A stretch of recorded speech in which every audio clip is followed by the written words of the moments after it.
Good morning, student. Today we are going to start second half part of the chapter. और इसमें हम topics जो है वो कवर करेंगे गेटिंग अनस्टक। गेटिंग अनस्टक का मतलब क्या होता है उसमें मैं आपको अभी आगे बताऊंगी। उससे पहले इसमें गेटिंग अनस्टक्स में जो प्रॉब्लम्स करेंगे हम 4, ठीक है, 4 प्रॉब्लम्स करेंगे प्लस उनके सॉल्यूशन करेंगे। और इसके अलावा ये प्रॉब्लम कहाँ होती है और इनको कैसे सॉल्यूशन इनका है वो मैं आपको प्रैक्टिकली इसमें दिखाऊंगी। ओके, गेटिंग अनस्टक मीन्स जब भी हम GIMP सॉफ्टवेयर में कई बार काम कर रहे होते हैं तो उसमें कुछ प्रॉब्लम्स आ जाती हैं। प्रॉब्लम्स मतलब कि वो काम करते करते एकदम से रुक जाता है, अनरिस्पॉन्सिव हो जाता है, मतलब वहीं जहाँ हम काम करें वहीं स्टॉप हो जाता है। तो ये जो प्रॉब्लम आती है इनके सॉल्यूशंस भी होते हैं। तो अभी हम आगे पढ़ेंगे कि कौन कौन सी प्रॉब्लम्स आती हैं और उनको हम कैसे कैसे सॉल्व कर सकते हैं। Problem 1, floating selection. Floating selection को फ्लोटिंग लेयर भी कहते हैं। ये एक टेम्परेरी लेयर है, परमानेंट नहीं है। कई बार फ्लोटिंग लेयर ये जो प्रॉब्लम की वजह से क्या हो जाता है, हम एक्शंस परफॉर्म नहीं कर पाते। किस टाइप के एक्शन, जैसे अगर हम कोई ऑब्जेक्ट ड्रॉ करना चाहते हैं तो उसको ड्रॉ करने वो हम ड्रॉ नहीं कर पाते हैं। किसके कारण से? फ्लोटिंग सिलेक्शन के कारण से। और फ्लोटिंग सिलेक्शन प्रॉब्लम को पता लगाने के लिए, डिटेक्ट करने के लिए कि प्रॉब्लम आई है, ठीक है, तो हमें लेयर्स सेक्शन को चेक करना पड़ेगा। और जो सबसे टॉप मोस्ट लेयर होती है, जो सबसे ऊपर की लेयर होती है, वो फ्लोटिंग सिलेक्शन लेयर ये होती है। तो हम लेयर सेक्शन में जाके हम उस प्रॉब्लम को चेक कर सकते हैं कि फ्लोटिंग सिलेक्शन लेयर विजिबल है कि नहीं। और इस प्रॉब्लम का सलूशन है कि हमें एंकर कमांड देनी होती है। फ्लोटिंग लेयर को एंकर कमांड देने से ये प्रॉब्लम सॉल्व हो जाती है, फ्लोटिंग लेयर वाली। आइए हम देखते हैं इसको कैसे एंकर कमांड देते हैं।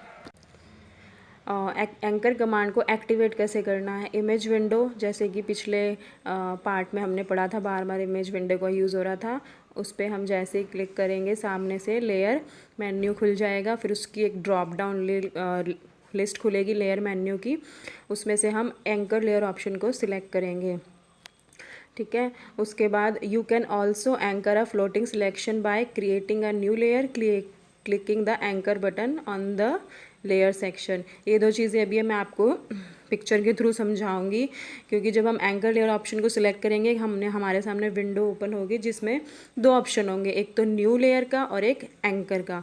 तो उसमें से आपको कौन सा सिलेक्ट करना है फ्लोटिंग सिलेक्शन प्रॉब्लम को सॉल्व करने के लिए, it's up to you.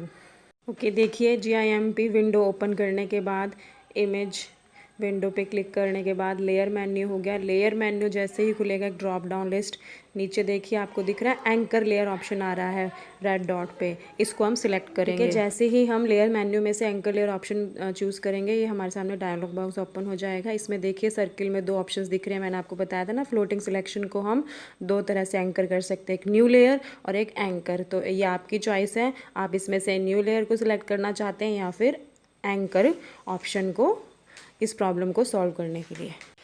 Okay, दूसरी प्रॉब्लम आती है हिडन सिलेक्शन। इसमें क्या होता है, जब भी जैसे कोई हम इमेज सिलेक्ट करते हैं उसके चारों तरफ एक डॉटेड लाइंस होती हैं, लेकिन ये कभी कभी क्या होता है, डॉटेड लाइंस जो होती है वो इमेज की जो डिटेल्स हैं उनको छुपा लेती है, क्लियरली विजिबल नहीं होने देती है।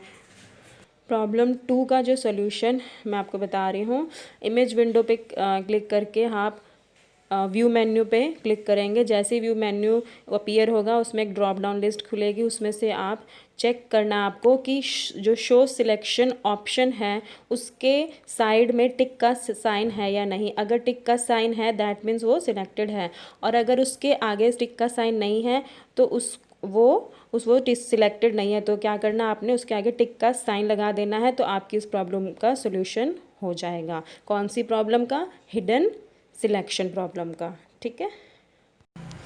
अब ये देखिए व्यू मेन्यू पे क्लिक करेंगे, एक ड्रॉप डाउन लिस्ट खुलेगी, उसमें देखिए शो सिलेक्शन जो ऑप्शन है रेड सिंबल के ऊपर, इसमें हमें ये चेक करना है कि इसके आगे टिक का निशान है या नहीं। अगर है तो दैट मीन्स ये सिलेक्टेड है, और नहीं है तो आप उसको टिक का निशान लगा के सिलेक्ट कर लीजिए, आपकी प्रॉब्लम का सल्यूशन हो जाएगा।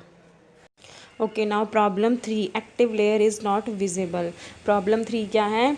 कई बार आप वो जब आप काम कर रहे होते हैं GIMP में, तो आप नहीं देख, करंटली जो लेयर है, जो करंटली वर्किंग लेयर है, वो आपको दिख नहीं पाती। You may not be able to view the layer you are currently work. जिस लेयर पे हम काम कर रहे हैं वो लेयर को हम देख नहीं पाते, ठीक है। The I symbol beside a layer in the layer section indicates that it is visible. बस वो एक आई सिंबल होता है जो ये इंडिकेट कर रहा होता है हाँ ये लेयर विजिबल है, बट हम उस लेयर को देख नहीं पाते हैं। तो इसका क्या सोल्यूशन, आइए देखते हैं। प्रॉब्लम 3 का solution, layered on the layers dialog under the layer section check whether the eye symbol is visible beside the active layer। जिस लेयर पे हम काम कर रहे हैं उसको एक्टिव लेयर बोलेंगे, उसके साइड में हमें ये चेक करना है कि आई सिंबल विजिबल है या नहीं। अगर नहीं है तो click the first toggle button to the left of the active layer. तो तो उसके लिए हमें, अगर वो आई सिंबल नहीं है तो उसके लिए हमें क्या करना है, जिस लेयर पे हम काम कर रहे हैं जो हमारी एक्टिव लेयर है उसके साइड में आप देखना एक टॉगल बटन होगी, उस पर उसको हमने क्लिक करना है। The I symbol becomes visible, तो वो आई सिंबल विजिबल हो जाएगा और जो एक्टिव लेयर है वो भी विजिबल हो जाएगी। देखिए हमारे सामने 2 लेयर्स है जिन पे हम वर्क कर रहे हैं, एक लेयर और एक बैकग्राउंड, और दोनों के साइड में, लेफ्ट साइड में देखिए आई सिंबल विजिबल है, मतलब आई सिंबल विजिबल है मतलब एक्टिव लेयर हम जो है वो विजिबल है। अगर इनके आगे आई सिंबल नहीं होता तो एक जो टॉगल का उस पर है ऑप्शन, उस पर हम क्लिक कर देते तो ये विजिबल हो जाती है। ओके, GIMP की जो लास्ट प्रॉब्लम है वो है कि कई बार जो भी एक्टिव लेयर है उस पर हम कोई भी एक्शन परफॉर्म नहीं कर पाते हैं।